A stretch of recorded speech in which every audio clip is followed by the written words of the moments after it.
Hello students, how are you. मैं गोविंद कुमार।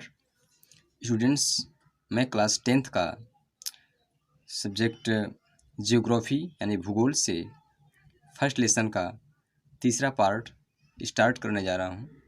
इसके पहले आप लोगों ने इस चैप्टर का पहला और दूसरा पार्ट पढ़ चुके हैं और तीसरा पार्ट में आप पढ़ेंगे। चलिए शुरू करते हैं।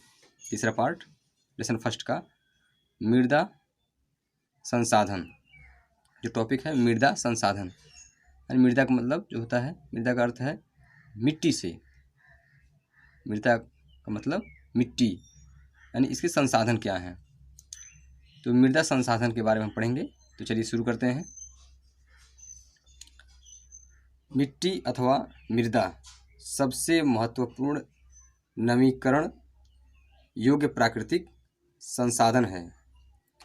यानी मिट्टी या मृदा सबसे महत्वपूर्ण, बहुत ही महत्वपूर्ण होता है। ये नवीकरण योग्य प्राकृतिक संसाधन है, यानी कि प्राकृतिक के लायक, प्राकृतिक के लिए ये बहुत ही जरूरी और आवश्यक जो माना गया है, बहुत ही महत्वपूर्ण संसाधन माना गया है, बहुत जरूरी है। बिना इसके प्राकृतिक जो वनस्पतियां हैं, पेड़ पौधे, वह उनका होना असंभव है। यह पौधों के विकास का माध्यम है जो पृथ्वी पर विभिन्न प्रकार के जीवों का पोषण करती है। यह जो मृदा है, यह पौधों के विकास के लिए, उनके विकास के लिए जो है बहुत ही आवश्यक है। ये पौधे जो हैं इन्हीं मिट्टी में पैदा होते हैं और बड़े होते हैं, जो पृथ्वी पर विभिन्न प्रकार के जीवों का पोषण करती है और अन्य भी जीवों का पोषण करती है। मृदा एक जीवन तंत्र है। मृदा जो है एक जीवन तंत्र है, यानी कि जीवन देने का एक माध्यम है। जैसे पेड़ पौधे, फूल पत्तियाँ इत्यादि, इन्हीं के माध्यम से ही ये जीवित हैं, इन्हीं में ये पैदा होते हैं। कुछ सेंटीमीटर गहरी मृदा बनने में लाखों वर्ष लग जाते हैं। कुछ जो मिट्टी की जो परत होती है, जो ऊपरी जो परत होती है, जो मोटाई होती है, तो वो लाखों वर्ष लग जाते हैं। कई वर्ष यानी कई लाखों वर्ष लग जाते हैं वह परत बनने में। मृदा बनने की प्रक्रिया में उच्चावच जनक सेल अथवा संस्तर जल, जलवायु, वनस्पति और अन्य जैव पदार्थ और समय मुख्य कारक हैं। ये मृदा बनने की प्रक्रिया जो है, इसमें उच्चावच जनक सेल, यानी कि जो सेल, वनस्पतियाँ और अन्य जैव पदार्थ, जो इसके अलावा जो और भी जो जैव पदार्थ हैं, और समय जो उसका है, जो मुख्य कारक हैं। प्रकृति के अनेकों तत्व जैसे तापमान परिवर्तन, बहते जल की क्रिया, पवन, हिमनदी और अपघटन क्रियाएं आदि मृदा बनने की प्रक्रिया में योगदान देती है। यानी कि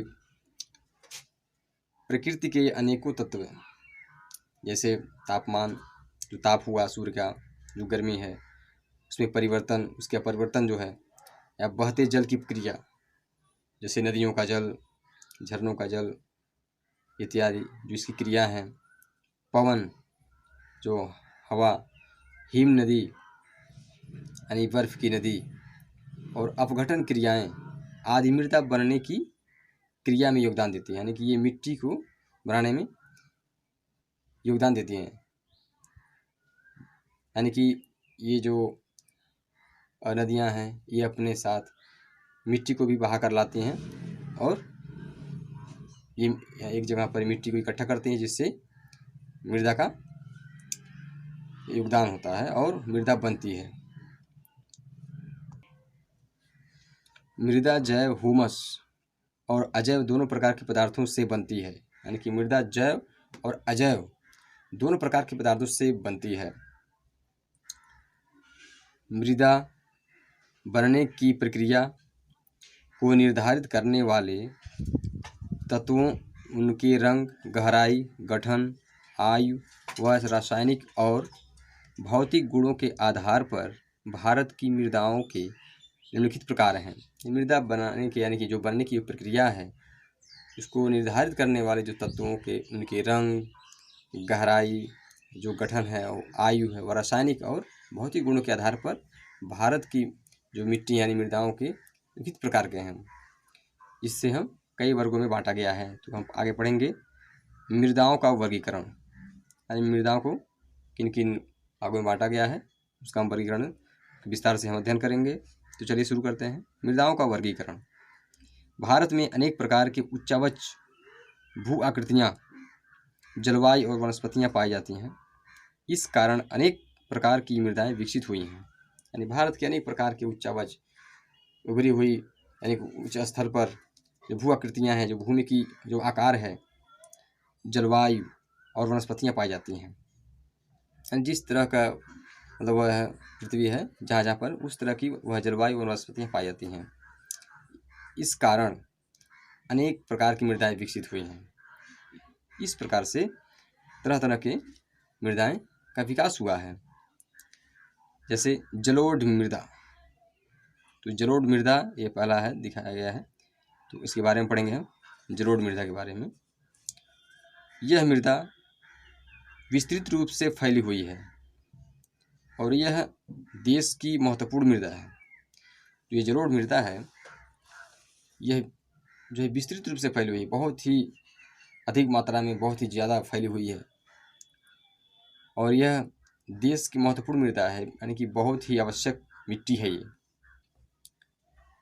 वास्तव में संपूर्ण उत्तरी मैदान जलोढ़ मृदा से बना है, यानी कि सचमुच में माना जाए तो पूरी जो उत्तरी मैदान है, जो उत्तरी भाग जो अपना है, वह जलोढ़ मृदा से यानी मिट्टी से ही बना है।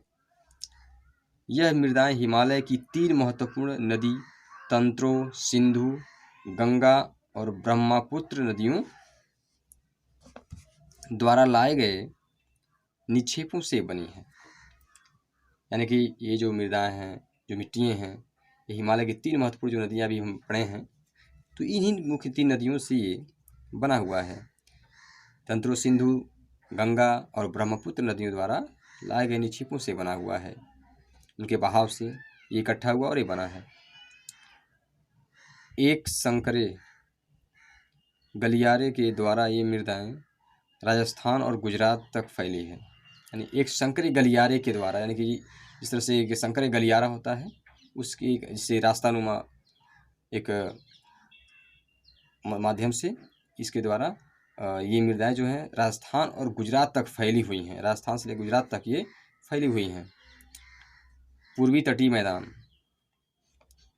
विशेषकर महानदी गोदावरी, कृष्णा और कावेरी नदियों के डेल्टे भी जलोढ़ मृदा से बने हैं। यानी कि जो पूर्वी तटीय मैदान आपका है, विशेषकर महानदी गोदावरी, कृष्णा और कावेरी नदियों के डेल्टो भी जलोढ़ मृदा से ही बना है। यानी कि जो यहाँ का जो डेल्टा है ये जलोढ़ मृदा से निर्माण हुआ है, उन्हीं से ये बने हैं। काली मिट्टी, यानी कि जलोढ़ मिट्टी के बाद आता है नंबर काली मिट्टी। तो इसके बारे में पढ़ेंगे अब। इन मृदाओं का रंग जो है काला है और इन्हें रेगर मृदाएं भी कहा जाता है। यानी कि इस मिट्टी का रंग जो है काला है और इन्हें रेगर मृदाएं भी कहा जाता है।